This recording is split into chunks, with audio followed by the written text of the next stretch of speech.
Mix by Bittu Yadav.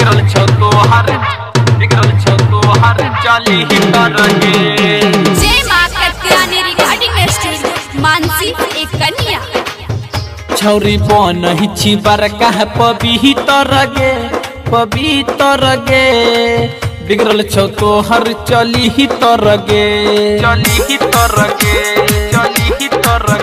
छौरी बनही बड़का पवित्र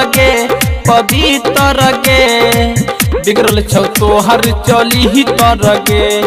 देखी के बढ़ै छै मीटर गे मीटर गे देखी के बढ़ै छै मीटर गे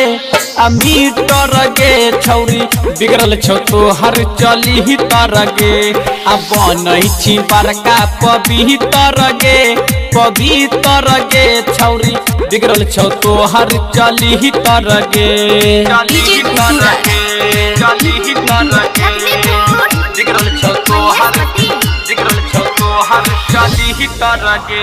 मिक्स बाय बिट्टू यादव।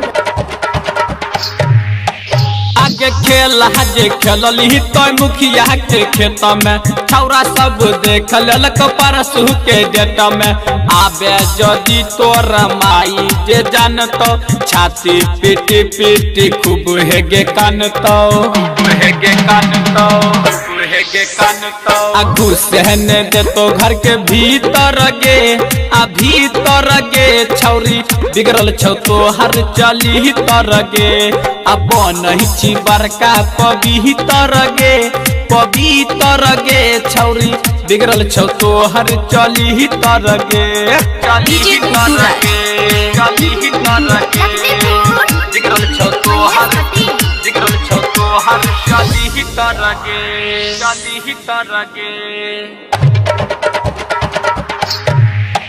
आगे तोरा बारे में जानै छौ मोहल्ला खेलली जे रहरी के ओरी तो खेला राइटर सूरज कहै छौ तोरा खूबे बिछवली प्लास्टिक के बोरा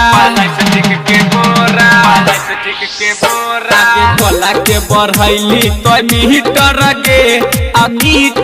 गे छौरी बिगड़ल छौ तोहर चली तर गे बनही बड़का पवित्र गे छौरी बिगड़ल छौ तोहर चली। Mix by Bittu Yadav.